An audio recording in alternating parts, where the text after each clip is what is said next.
At paulit-ulit ako pinapatawad ang ating Panginoon! Magkano naman ito, Maria Magdalena? 100.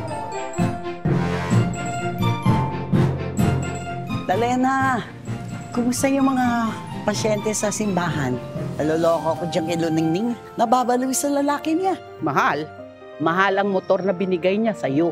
Iyan naman si Miriam. Puro pagpapadala sa pamilyang inaalala niya. Mahal ko ang pamilya ko. Sila ang buhay ko. Wala naman akong aasahan dyan kay Corazon. Hinihintay ko si Ernesto. Hindi kami nagkaanak ni Ernesto. Nag-uulit din na ang lola mo. Tigilan mo na nga yan sa kakaintay mo sa first love mo.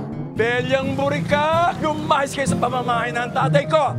Akin ang bahay na ito, binigay ni Donato, sa akin to. Asa ng ebidensya mo, impact ang pokpok? Ikaw ang nag-alaga kay Donato hanggang mamatay siya, naalala mo? Yung putang inang iyon, abay, mamamatay na.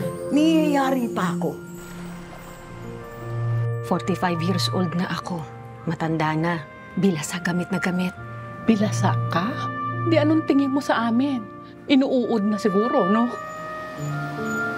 Lola! Angelica nga dito. Yung harapin niya matandang impacta na yan. Patawarin mo na ako, anak. Hindi mo ako, anak! Langya ka, Siya, kawawa naman. Makikiusap sana ako. Pansamantala, dito muna ako makitidoy. Perfect! Mahusay ka ba magluto? Dapat nga ikaw magbabayad eh. Tandang-tanda mo, buti pinaptulog pa kita eh. Uy, tarantado, magbayad ka nga! Magbabayad po ako, ito po, 20. Hindi ako tinuturing na ina ni Rigor. Huwag na po akong tawagin, anak.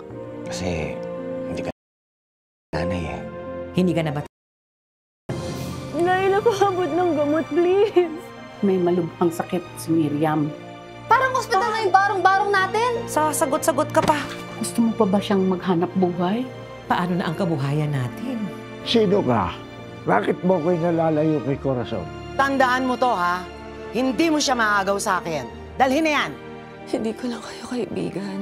Kayo ang aking pamilya. Mo kong iiwan, Apo. Gagawin ko ang lahat para maipagamot ka. Sa totoo lang, pagod na ako. Hindi ko na kaya, pero kakayanin ko. Para sa aking apo.